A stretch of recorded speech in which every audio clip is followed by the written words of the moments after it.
Podcast with your hosts with the most, Tony and Lavelle. Every morning from 8 a.m. to 9 a.m. We also have Queen Watkins with Clock Dead P.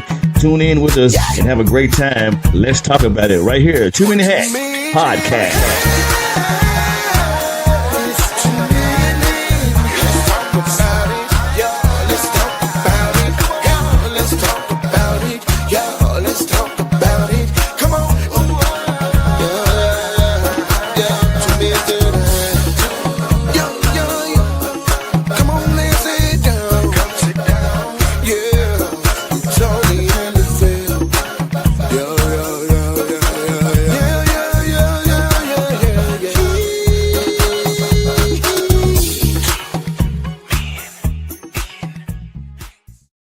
Top of the morning to you, my good people. Beautiful on this beautiful Tuesday, man. It's a beautiful day in the neighborhood, as Mr. Rogers would say. I'm your host with the most, Tony Mays, and we have Lavelle Salter. What it do, my guy? Top of the morning to you, sir. That man tried to dress like me today, man. I'm trying to figure out what's going on and why this man trying to dress like me. Oh, why he trying to dress like me? Why he trying to dress like me? That what you call one accord, Reverend. Yeah, it was one in accord. Yes, sir. Well, good morning to you, brother. Hope all is well. It's a beautiful day in the neighborhood, man, and we are continuing our conversation from yesterday because I felt like it was more than needed. And when you think about, let me go ahead on and post it. Hold on. Let me do that. When you think about our children and really, you know, I don't want to like they got to bear some blame, Lavelle, because they are out here doing a lot of the stuff, the crimes and all this stuff. They got to bear some, but I can't put it all on them. I really can't. And I've often said that these young folk are just angry.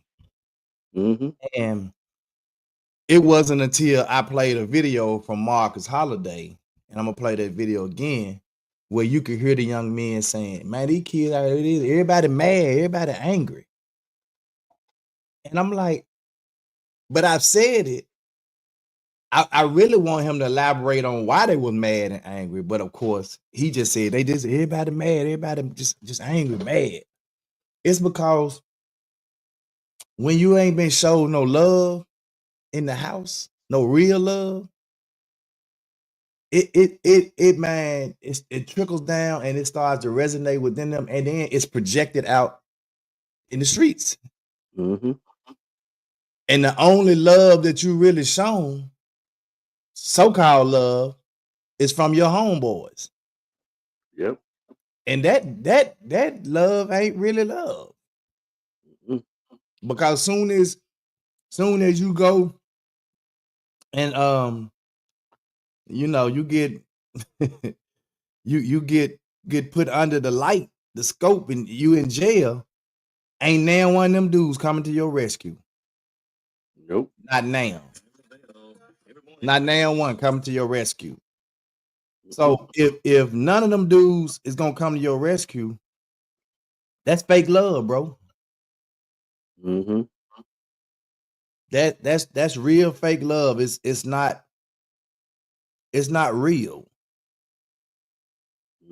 And I hate it for him, bro. Like I really do. But at the same token, man, there are people that have made it out, or that's out here now, young folk that's doing well. So what's the difference in them young folks that's doing well and the ones that's out here doing all this crazy stuff? What's the difference? Now we can't say, well, they had both of their parents. The person that's out in the street, a lot of times most of them have both of their parents too. A lot of times. So what's the difference? I think the difference is the parenting and the love being shown in the homes. The attention to detail that's being paid.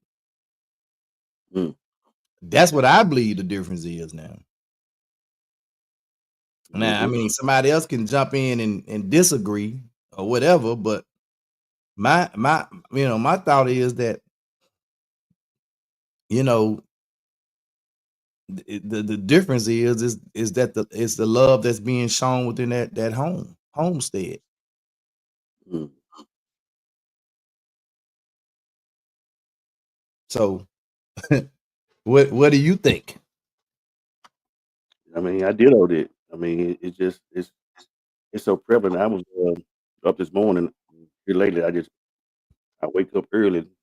I don't know why it always happen. I wake up earlier than usual, then I can't go back to sleep. But anyway, I be trying not to pick my phone up, but got the phone, and it was a lady from Memphis, young lady. I don't know her name.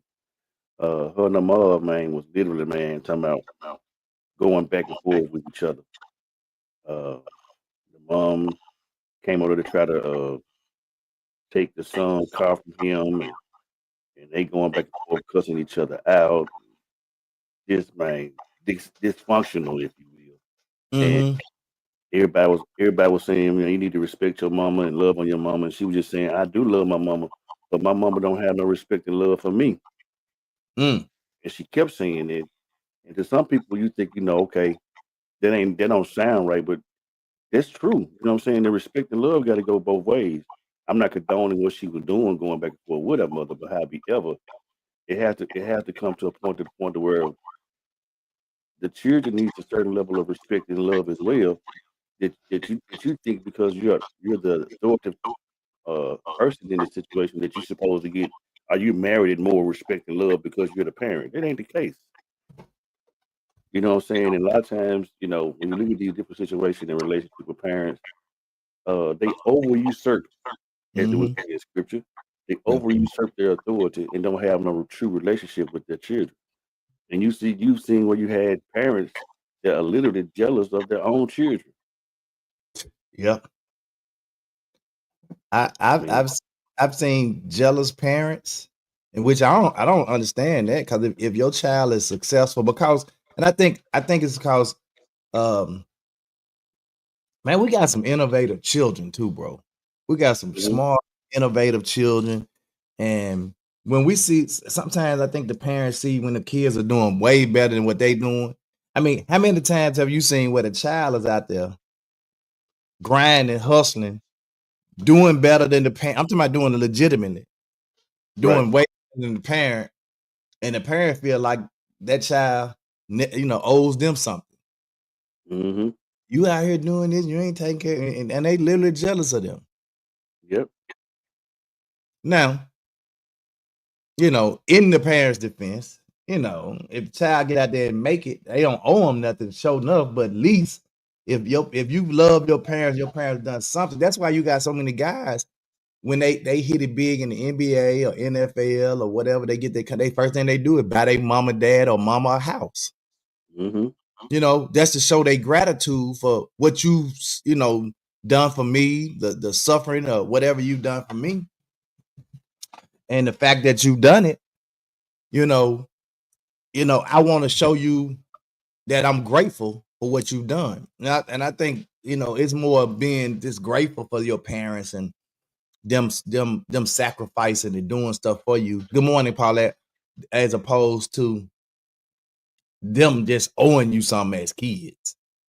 Right. You want to see them do good. You want to see them do well. And I think when we don't share with those children when they out, and I think this starts like it used to be probably back when we were coming up, Lavelle. A 9, 10, 11-year-old, if you saw them kind of cutting up a little bit, you still had time to kind of get them straight. Now, if you ain't catching them folks straight out of elementary, in elementary, it's a wrap, bro. Pretty much.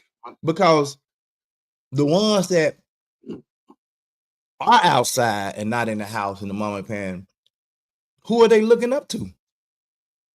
They looking up to the older kids that's doing any and everything. So that's what they see. That's the example they're seeing. Where the parents have said, I want you to go outside and play and be a kid and it's cool, but you're not monitoring who they out there hanging around while they outside. Bruh, I just believe in my Holy Ghost intelligence that you need to, and I help you with it. You need to write a book, a memoir on that particular subject matter, a thought process. I'm here, but I'm not present. That's so Yeah. profound. Good morning, Alfredo. Every time we have these discussions, bro, that is so profound, bro, because a lot of times, because you think you're the parent, Mm-hmm. but it's quite that's quite natural. It's like this, Lavelle. You think you're the parent. The other piece that's prevalent is presence.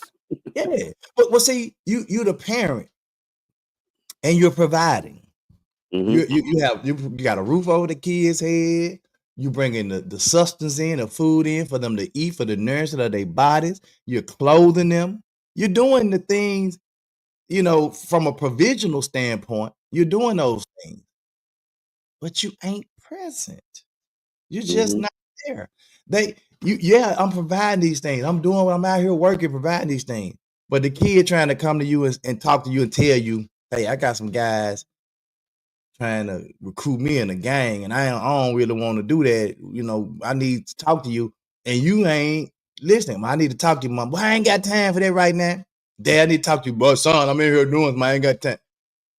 You in the house. You're just not there. Mm. And so when they try to come talk to you about an issue or something they having, and they saying you don't listen to me, or they trying to tell you, y'all just doing what you want to do out here in these streets. And the kids saying, okay, then, all right, you ain't listening, you don't want to hear me. And then they're gonna go get it how they're being shown to get it. Yep. And so then what? So do we blame the kids then? Because I know Phyllis made a comment the other day, but the kids tab everything you put out here for them. If you got parents out here, instead of the parents sending the kids to the zoo, bring the kids to the dang on zoo, instead of sending the kids to the Memphis in May or whatever the fair come, taking the kids to the fair. Mm-hmm. That's the problem.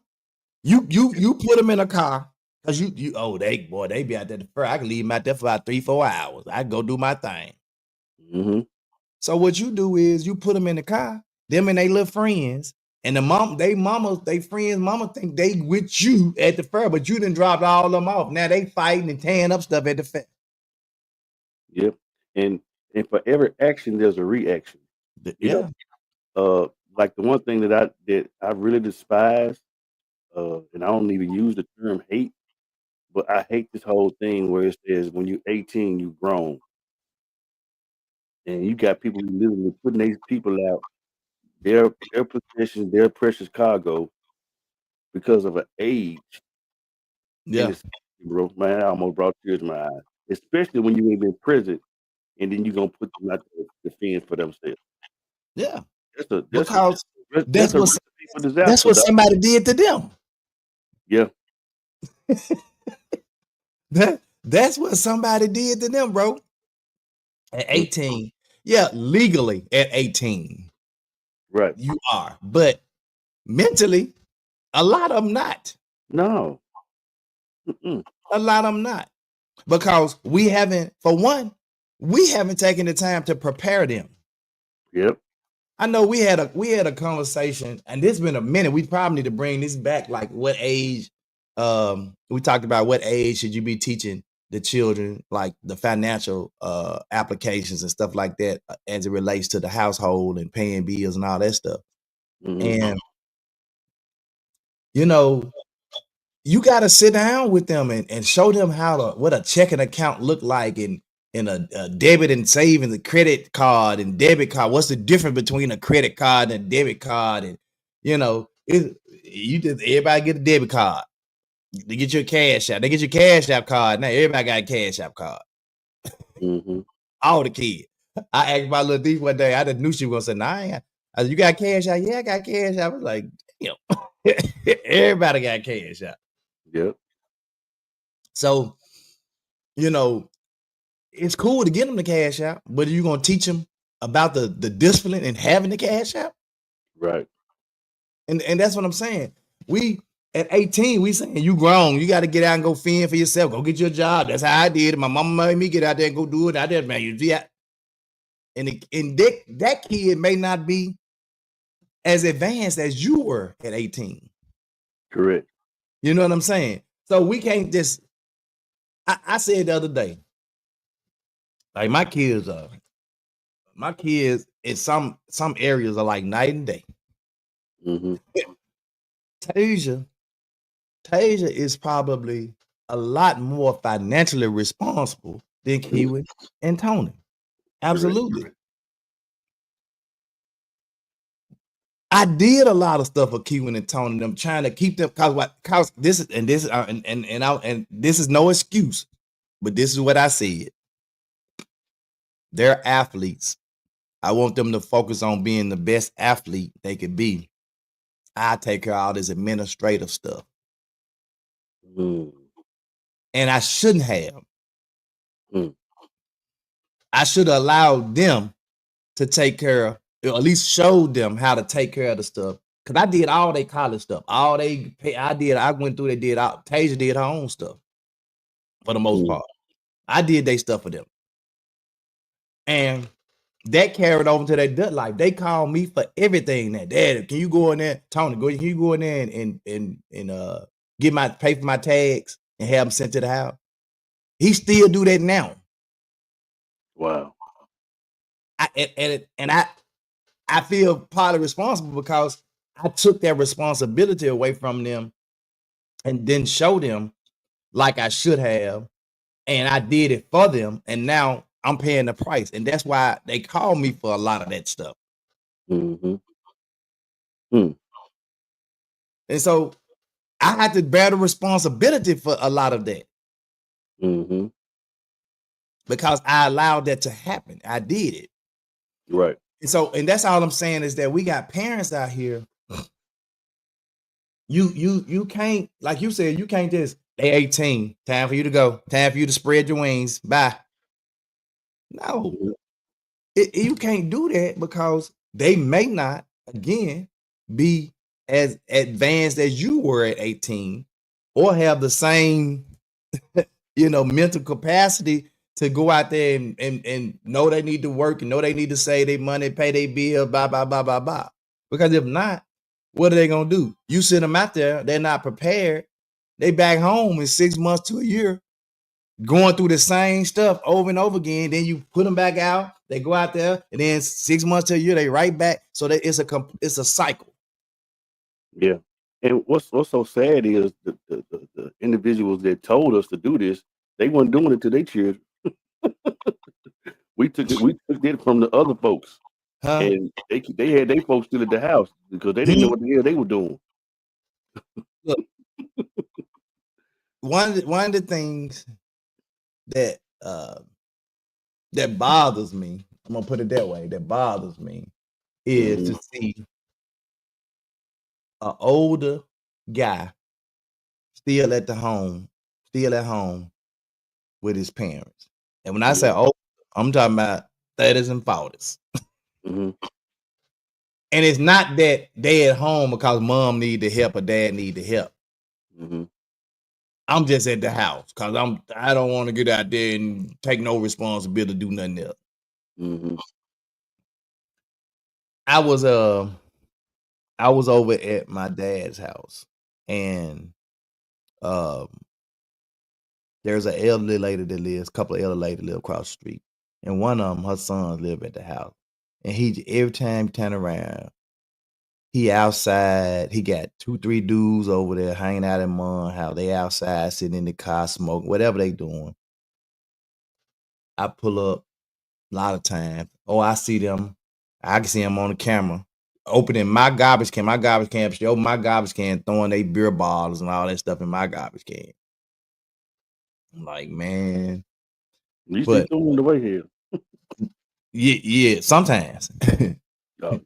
And I I was over there one day. This is when Lil Tony was moving out, right? And I was over there cleaning up, but I ain't want to tell them that because they was outdoors. They knows. I ain't want to tell them he was moving out because I ain't want them coming in be trying to, him and his buddies or whatever. Anyway, your son moved out. I was like, no, I'm just trying to get it right. His girlfriend talking about moving in, and gotta get the bachelor pad cleaned out and make it, for a family, Oh, okay then. And then I couldn't keep that lie up, right? Because I'm throwing the bed into the street, the dresser, I'm throwing everything out, right? And then the boy asked me, he said, so your son must have went head on? I said, yeah, he went head on. They decided to go get a bigger spot because, man, they whatever. I said, because she got a little girl and blah, blah, blah, And he was like, man, I got a job, man. I can rent that junk, man. I come over there and rent that junk. I got a job. And I'm sitting there saying, well, why you still over there with your mama? You been over with your mama all this time. You ain't never tried to go rent no spot from nowhere else. You so stuck on your mama that you want to live right across the street from your mama? No, bro. I said, nah, I'm good. I'm probably might just tear it down and rebuild it, man. No, sir. No. So I said all that to say is everybody don't have the same mental capacity as you can't blame the kids, man, for everything that we doing. We putting them out here too early, man. I'm gonna play this video real quick. I'm gonna play this video again because this yesterday, I'm telling you, man, this is something else. Good morning, Joseph. Joe.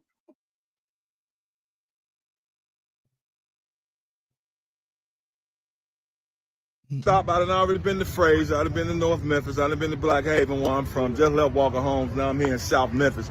Dog, first of all, appreciate you talking to me, bro. Yes, tell the folks your name, man, and where we at, dog. My name is Newswin Castate, a.k.a. Golfland. Now, first of all, what we were talking about, man, I told you, the only reason I'm making these stops, but I pull up on y'all, a lot of y'all, man. Yes, sir. But I ain't scared because I come from where y'all come from. Yes, sir. But my problem is, man, I'm trying to see what can we do, man, about, to stop all this violence and killing amongst one another.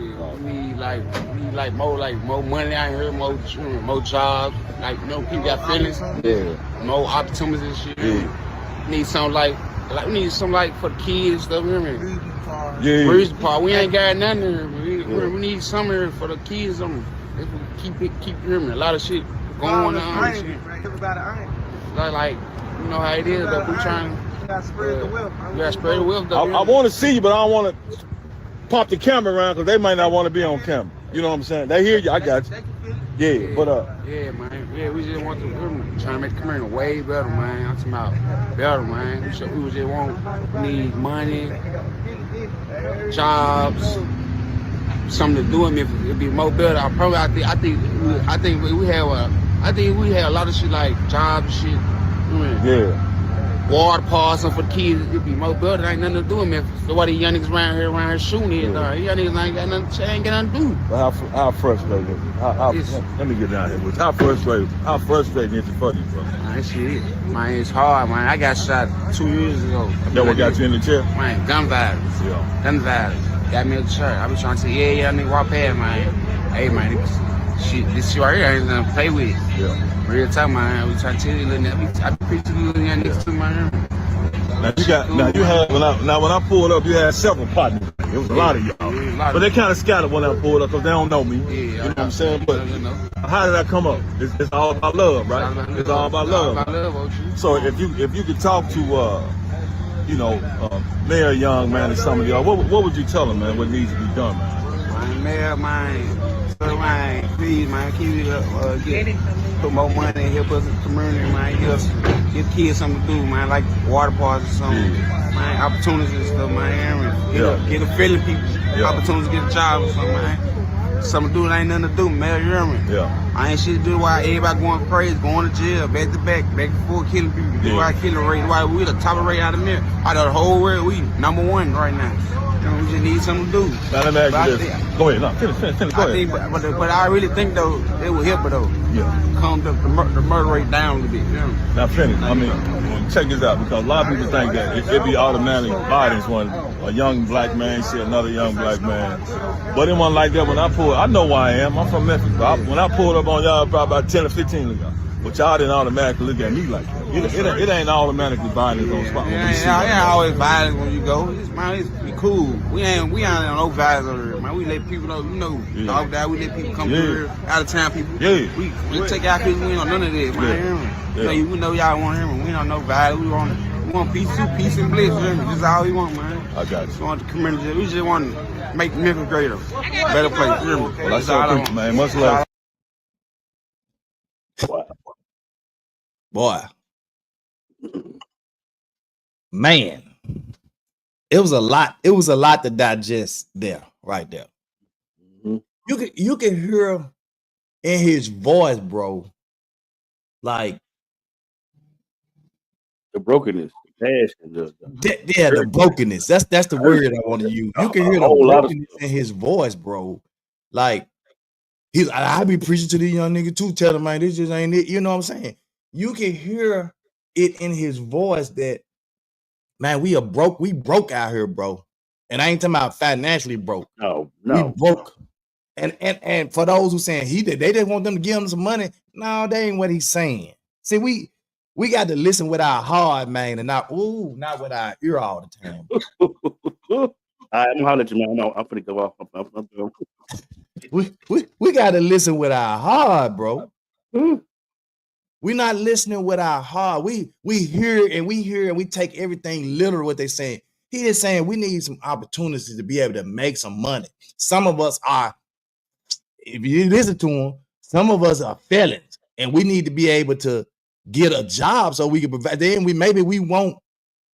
Come on, bro. we won't have to pick the gun up and put it in somebody's face.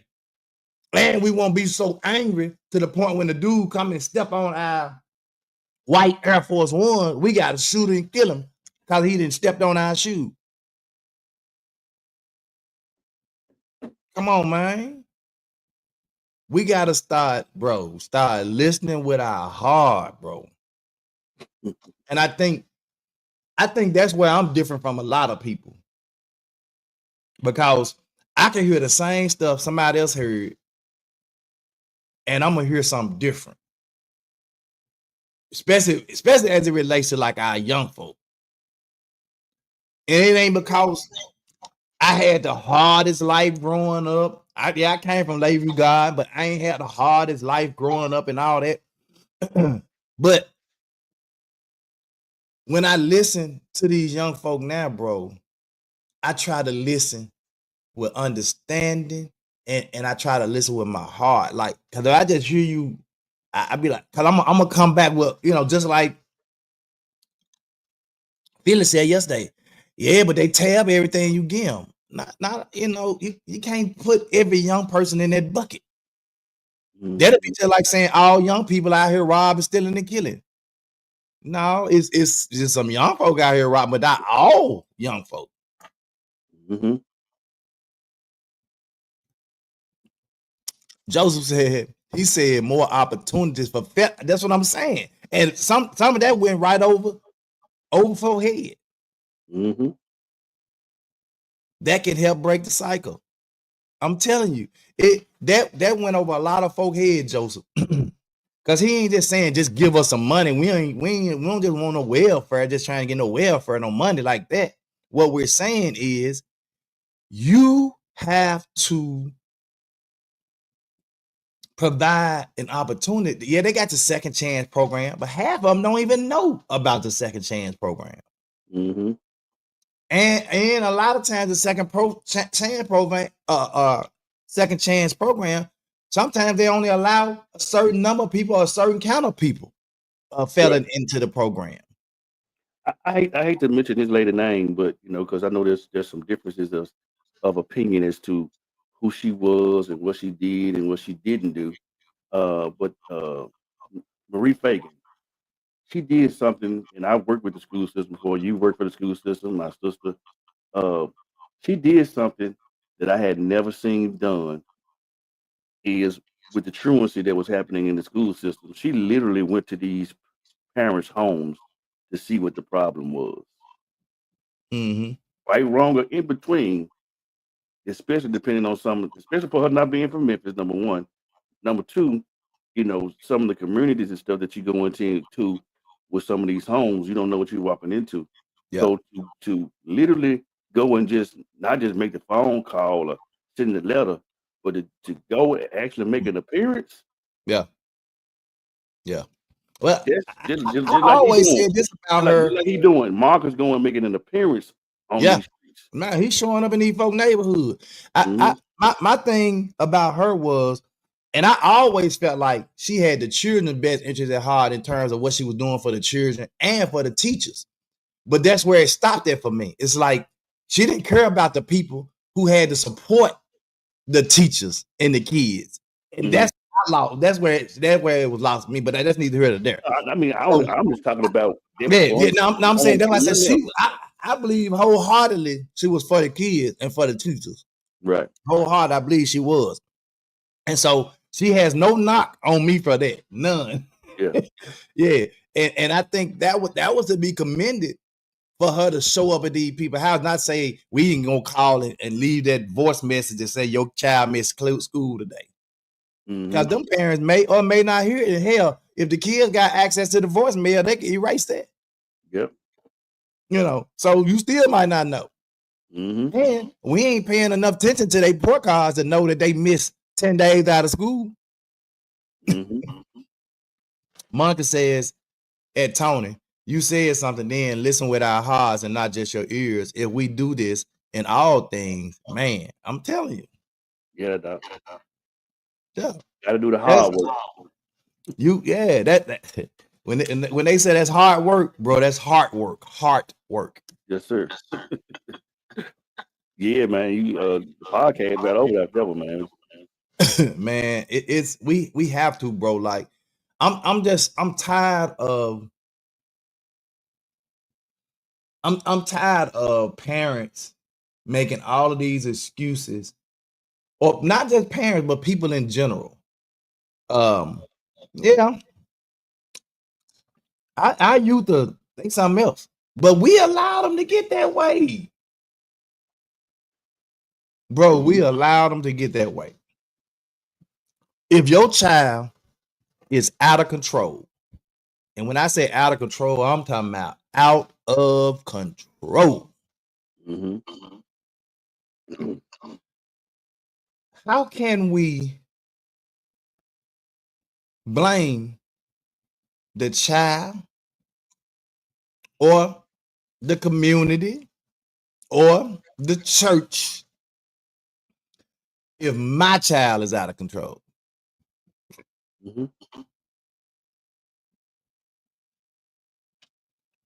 Man, what that thing say? What is that? Is you always say, Lavelle, about looking in the mirror, or you a doc or one of them about looking in the mirror? Yeah, gotta have some mirror time. Mirror time. You hear me?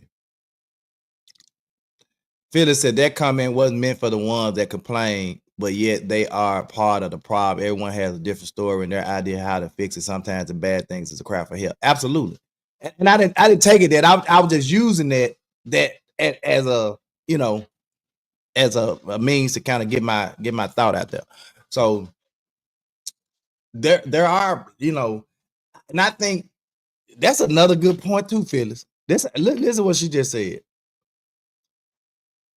It was meant for the ones that complain, but yet they are part of the problem. We got a lot of people, a lot of parents complaining about these kids, and they kids is part of the problem, and they part of the problem because they've allowed their child to be part of the issue. And you haven't corrected your child, but you want to talk about somebody else's kid. Sweep around. Sweep around your own front door. before you try to sweep around mine. You gotta sweep around your own though, man. Yeah. I will say, man, it's just and I guess it just happens to our community. I mean, because it goes on, period. But I will say, as far as the black people, man, uh, I think it was very methodically thought out as to why we're in the condition we're in, and it's really sad. Uh, you know, we we killing each other. And you literally with how our United States is set up as far as the economy is concerned, it's like you can't even really be there present with your children like you really want to because the housing is high, gas is high. I mean, it used to be it used to be cool to be able to cook at home because it's like you're gonna save a little money. Hell, like you save money at home now. I'm glad you said you and Mark just made some boy. Mark just said, hey, he said give the children something to do, hell, give the parents something to do, jobs, opportunities, etc. Right? And then you came back and said, talking about how high the stuff is. So this is why I think the government have failed parents is they've lost the ability to regulate how prices and stuff are with a lot of stuff. And because and I'm talking about the US only, we're so many $1 trillion in debt. We're trying to tax these big companies, okay, you're gonna tax us, we're gonna tax these commodities and all this stuff that y'all have. And so because everything is high, these people the parents have to, so I think that's the only place where that the system has really failed. Because now the parents have to get out here because you got to pay the mortgage or rent. Rent, I don't know if y'all look lately, but some of these rent in some of these apartments and houses is off the chain. Outlandish stuff. Yeah. But you gotta, and you don't have the credit to go get a house. So you gotta get an apartment at paying double what you paying for a apartment and you probably would pay for a house. Right? So you're doing that. Gas, gas ain't too bad, but it ain't like it was. And food, look at food prices are soaring, it's crazy, right? So if I got to get out there as a parent and the little job that I got making $16.75 an hour, that ain't doing it. So I need 2 of them jobs, 2 of the $16.75. So I got to work the 7 to 3:30 shift. Then I go in my other job at 5 to 12 midnight or 1 o'clock in the morning. Who the hell watching the kids? You took the word. They ain't even seeing each other. But I got to do that to pay the bills, or else I ain't gonna have no roof over the kids' head. Yep. But in our society, man, we so broken, it's crazy. We're a dog, and I ain't saying you do need to have some responsibility as a young man or a young woman. Don't get me wrong, but we dog each other now because you still at home with your parents. Now you got parents staying at home with the children because they can't afford nothing. I ain't tripping. I ain't tripping on. Look, if a family is staying together because they saying we finna beat this thing, and you got 2-3 grown folk in the house, and everybody is contributing, and then I'm talking about banking and saving, trying to do something better. Now, I'm perfectly fine with that. Right. The Mexican families do it all the time. The African families do it all the time. They'll stay 20 in a house, bank up their money. Next thing you know, they done bought another house on the street. Yep. Then it's 10, 15 of them in that house. Next thing you know, they done bought them. Next thing you know, they done bought the whole block up while you sitting there watching. Yep. And talking about them living 20 folk in a house.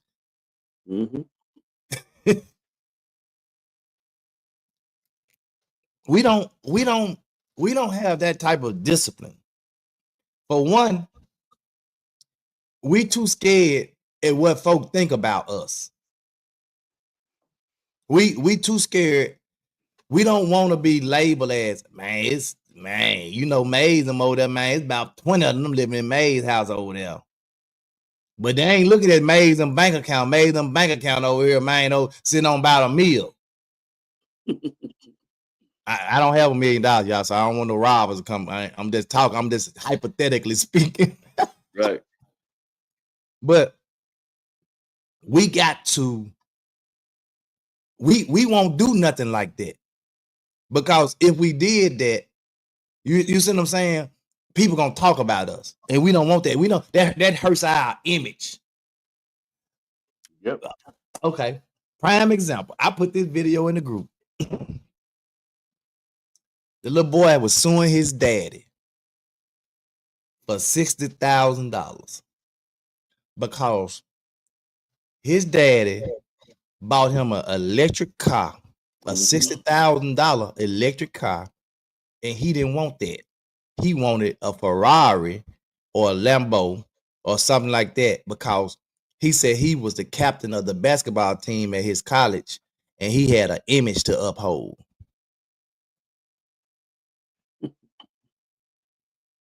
What? But that's the mindset. That's the mindset of a lot of us. We got an image to uphold. We don't. That's why we so out here trying to keep up with the Joneses on everything somebody else do. There is no way on God's green earth that I would pay $500, $600, $1,000 for a concert ticket. I don't give a damn who it is. I'm not doing it. We were looking at the Upshaws last night. Monkey went back and pulled up one of the old season of Upshaws. I don't know why she wanted to watch it, but she was watching. And my guest was trying to build Benny. Well, he's Benny in there. Benny was trying to build a relationship with his son, and went to buy his son some $500 sneakers. Yeah, I remember that episode.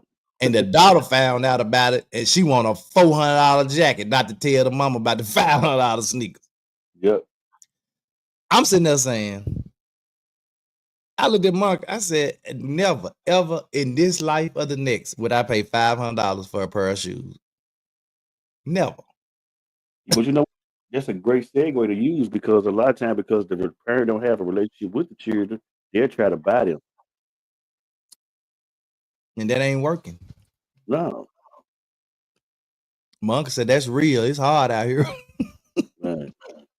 Yep, I hear roosters lately. Been in this home for 21 years. Yeah, man, them Mexicans got roosters. They don't care. They'll have roosters, goats in their backyard. You better believe. And they ain't got them chickens back there just to be having chickens. They getting eggs, bro. Yep. They getting them eggs from them chickens back there. Oh, they're eating good. And we around here paying $12 for $12 an egg for a dozen eggs. Right. Come on now. Man, look. These kids, it really ain't a lot of, they like, again, they have to take, the kids have to have some responsibility, because every, like you said, every action has a reaction. Every consequence, everything you do has a consequence, whether good or bad, has a consequence, right? So you got to, you know what I'm saying, be held accountable for your actions. But I just can't totally blame all of it on the kids. That's all I'm saying. Mel said, yep, the neighborhood has changed the last 5 years. I mean, look, they don't bother me. And a lot of times the Mexicans don't bother nobody. They stick to themselves and do what they think. Or them Africans, they stick over there. You might smell spicy food or something all the time, but hey, that's their business. And then too, man, they said, it is in the black community. They say our money don't stay in the neighborhood no time. I'm talking about, like, because we spend our money with every other ethnicity, and every other ethnicity only spend their money with their kind. Yep.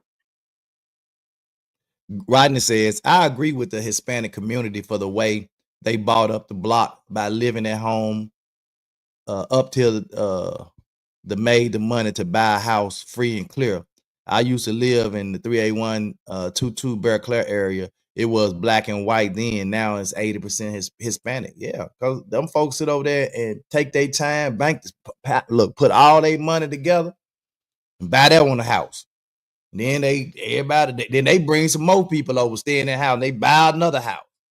Man, they done got so smart. They buying good trucks. They out here buying vehicles and good trucks. They out here starting. Look, and then one of them get they citizenship or whatever you call it, green, where they can able open a bid in the contract, and they charging out the front because they know it. They was doing this stuff in Mexico for pennies, for pesos. Literally. You over here, and you can make a good living, so that's why they say leave all the dirty jobs to the Mexicans. Mexicans ain't doing all the dirty jobs. It was this reel. I wish I could find it, but this Hispanic brother was saying, man, he said, I want to talk to y'all. He said, I'm gonna be real. He said, y'all used to be us. He said, we now have taken over. He said, I ain't saying this in a disrespectful way. He said, but the black folks used to stay together and do things together and live amongst each other. Now y'all killing each other. You know what I'm saying? He was just so real. I wish I could find it. But like we said earlier, the funeral is the new family reunion, doc. You know what I'm saying? Don't nobody know nobody. Don't want to know nobody. I'm sticking to myself. You stay to yourself. Yep. Ryder said the economy now is a problem. Gonna force black folk to pay a bond in order to save money just to survive. And Rodney, they should be doing that anyway. I brought this to my kids. I said, look, y'all, but they so I want my independence, my freedom. You can have your independence and freedom. I said we can stay under one roof. Everybody stack their money, but it ain't gonna happen because I already told you, Lil Tony is financially irresponsible. So every dollar he say, you might see him out here with 4-wheelers. He financially irresponsible, so it wouldn't work. So all the money he saved, he gonna buy something. He ain't gonna save it. He gonna go buy something. So it wouldn't work. It wouldn't work for us. Even though I proposed it to him. I proposed to put a tiny house in my backyard so Tasia can come stay in it, pay rent there. Because guess what's gonna happen when me and Monkey die? This y'all, so you can rent it out to somebody. Then now you got another way to make money. That's all I'm saying. They always updating their homes, paint, garden, and fence, roof, mailboxes. I would say that for the handful I see in the subdivision, it's just a ton of kids. I ain't shit. Ain't mad about them kids. I mean, but when just think though, when you ride through certain parts of Memphis, literally, they call it those parts of this neighborhood Little Mexico now. Go over there on some over there by Title Max over there, some in Mama Ride. Probably a whole block and a half, maybe two. Nothing but Hispanic stuff. Go over there on Jackson right there at Jackson and 240 North. Little Mexico. Right here on Winchester and Cherry Road. Little Mexico. They taking over, bro. And when they get a business in like a plaza, and soon as somebody move out of that plaza, they get that spot. It's another Mexican business. Then somebody else move out. Next you know that whole plaza is Mexican business, Hispanic business. I don't want to say. I'm gonna tell you, the Latino world is running together. They don't all be from Mexico, bro. Oh no. Cause I done seen them. Argentina, Venezuela, the Latino community be bonding together. Absolutely. And the Africans the same way. I went to Southland Mall one day to buy some jeans, and it was so funny, bro. I mean, but it is what it is. They got six different stores. You think they're separate stores, but they got different names on the stores. All of them own the same. All those stores. Yeah. He hit the walkie-talkie. Hey, Bancana or whatever their name be. You got a size 48 down there. I'm just choosing the number. Yeah. And he walking down there. Yeah. They ain't missing no sales. No, Doc. Even if they don't own the businesses, they know each other and they networking. Yep. We ain't gonna do no shit like that because we try to outshine the next person. Yep. As they should. Man, let's clock this tea, man, because I'm pretty sure she got something, man. I don't know if it's gonna be on this, but let's clock this tea. Good morning, good morning, good morning. Y'all know what time it is. Put them phones down. The girl got the black pajamas on. It's time to clock that tea with your girl, Queen Watkins. I hope y'all said pajamas on. But y'all know what time it is. It's time to clock that tea. Have y'all heard of the story of the guy that divorced his wife because she didn't look good without makeup on? Yeah, let's talk about it. So this is a relationship that was in Egypt. The guy was on Facebook and he found his wife, of course, attractive. So all the photos that she was posting, he was like, okay, he went down her page and was like, okay, I like how she looked. I'm on it. I want that. So they began to talk. They were talking for a few months before they got married. So I'm guessing within this whole few month period, he's never seen this lady with no makeup on. So they decided to get married and, he was just all in love with her. And they said the wedding went great until when they went on their honeymoon the day after their wedding. He woke up and started yelling. Yeah, because he's seen her, I guess, for the first time without makeup and didn't know what to feel. So he started yelling and old girl looked at him and laughed. So she got up and went to the bathroom and she came back out the bathroom how he normally see her. Yeah, it's crazy how filters can do so much justice for real. And makeup. But anywho, let's continue. Well, let's go back. Makeup can make you look like a whole different person for real. That's insane. But let's continue. So she went to the bathroom and got herself together. She began to look like the person that he knew, like he married. So they moved in together, of course. And while they were together, there was less makeup that she would wear. And old boy got sick of it and asked for a divorce. And he went to the judge and was like, look, I think she was being very deceptive about her looks. So can I please get a divorce from her? And the judge said, yeah, I would have felt so bad. But you got to let folks see. You got to let them see the good and the bad. Got to let them see the makeup and no makeup. Got to see the unugly and I don't know. Oh, boy left. He couldn't take it. If I can't look at you, I don't want you. That part. All right, y'all. That's all the tea that I have today. Make sure y'all tune in to 2 Minute Hats Monday through Friday, 8 a.m. sharp. And don't forget to stay tuned for your girl, Queen Watkins. Clock that tea. Y'all have a blessed day. Bye. Now, me and B Done and 50 were talking about that last night watching the BET Awards. And man, I mean, makeup, I don't have anything against makeup. But makeup supposed to be I don't even like to use the word enhancement because if you're a beautiful person, you already enhanced. But it's just supposed to be an enhancement to help per se. But when you got so much makeup on, like you said, that it transforms you like a whole other different person. Another person. I'm talking about you now transform to a whole new person. Like you don't look the same at all. That's why I like you just literally got a mask on. Like you can just take that junk off and sit it down and put it back on. I be looking at these videos of these people.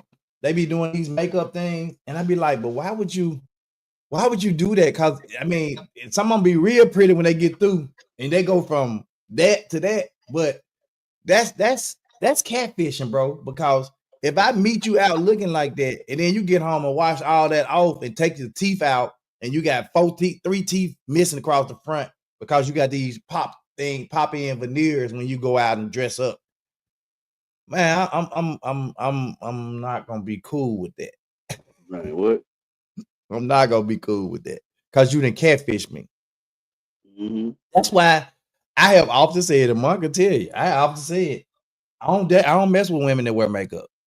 I mean, outside like lipstick, maybe lipstick and a little eyeliner or whatever.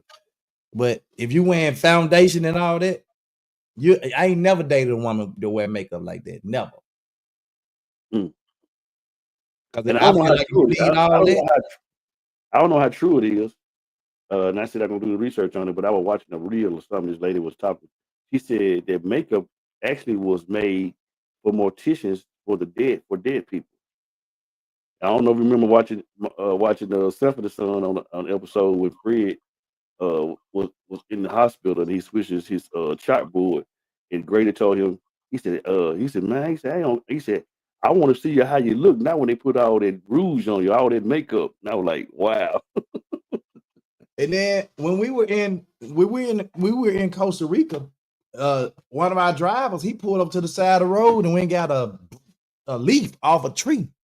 Came in and told us, he looked at the leaf, told us, and his English was broken, but we could understand what he said. He said Indians used to use it, and he took it and rolled it up in his hand, and it made like red paint. He said that's what the Indians used to use on their face. Wow. Yep. And I was like, wow. So, I mean, unless you're an Indian or something and going to war. Wow. Woo! Mel Max, I had some funny stories when they called the job. Somebody speak Spanish. We asked somebody to speak in English. All along, they be understanding dinero. But yeah, they understand that money in that. I feed us a herbs. Oh man, this is I don't know, man. Like this topic, bro, is like really, it's really dear to me. Like, cause I just feel like everybody's pointing fingers. Everybody pointing fingers. His fingers are pointing in every different direction. But what I discovered, man, is when you point your finger like that, you got 3 more pointing right back at you. Mm-hmm. So if you ain't part of the solution, you're part of the problem. Part of the problem. So that's all I got, man. We got to do better. Listen with our heart, man. And do like Monica Ingram said, man, we got to talk to these young folk, man. When we out here, when we run across them in the streets and we see them out here, they selling little stuff and doing little stuff, man. We got to do like Margaret. They out there talking to these folk, man. And that make a difference, man, when they feel like somebody listening to them. Mm-hmm. And when you listen with your heart. You did that. Yep.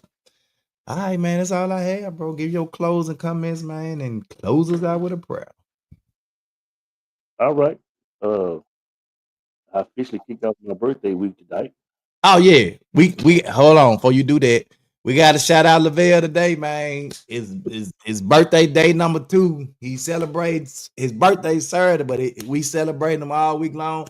Today he gonna be at where you at today? I'm at the genre. He at the genre. I want everybody to come to Ghost River Thursday.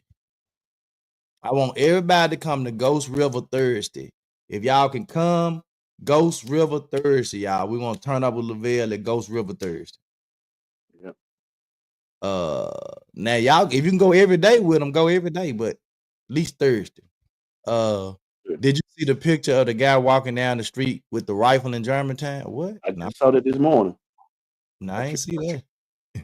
That wasn't no rifle. That was high artillery. That was like that assault rifle. That was like a Draco. Yeah, assault rifle. Yeah. All right. DJ One Love, happy birthday this week.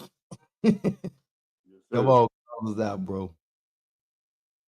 Father's Day weekend coming up too. Y'all make sure y'all take care of y'all papas. Father's Day is Sunday. Take care of y'all papaws. Y'all pops. Hey man, listen. Listen with your heart. Man, that's gonna be my dream for the rest of the week, Doc. Listen with your heart. When you think about the biblical character David,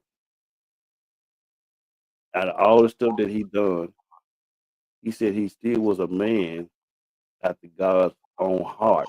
Mm-hmm. So there's a thing in our computers that we use called a hard drive. What is driving your heart? Are you driving against your heart? So get your hard drive right. So that's it. Let us pray. Most gracious eternal God, our Father, Lord God, we thank you for this day. We thank you for this time. Thank you for this opportunity.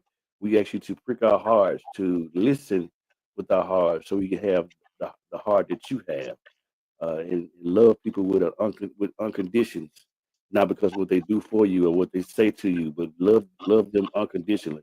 Lord God, continue to touch families that bring them back together, broken homes, make houses homes again. Lord God, we thank you for the opportunity to just be able to come and share these opportunities and just try to be better individuals than we were yesterday. Continue to touch Tony family, my family, Queen family, and every family that's assembled. And Lord God, we ask you to do this in your darling son, Jesus' name. And we said amen. Amen. We'll see y'all tomorrow, man. Same bat time. Same bad place. 2 Men in Hats. Let's talk about it. The 2 Minute Hats podcast with your host with the most, Tony and Lavelle, every morning from 8 a.m. to 9 a.m. We also have Queen Watkins with Clock Dead. Tune in with us and have a great time. Let's talk about it right here. 2 Minute Hats podcast.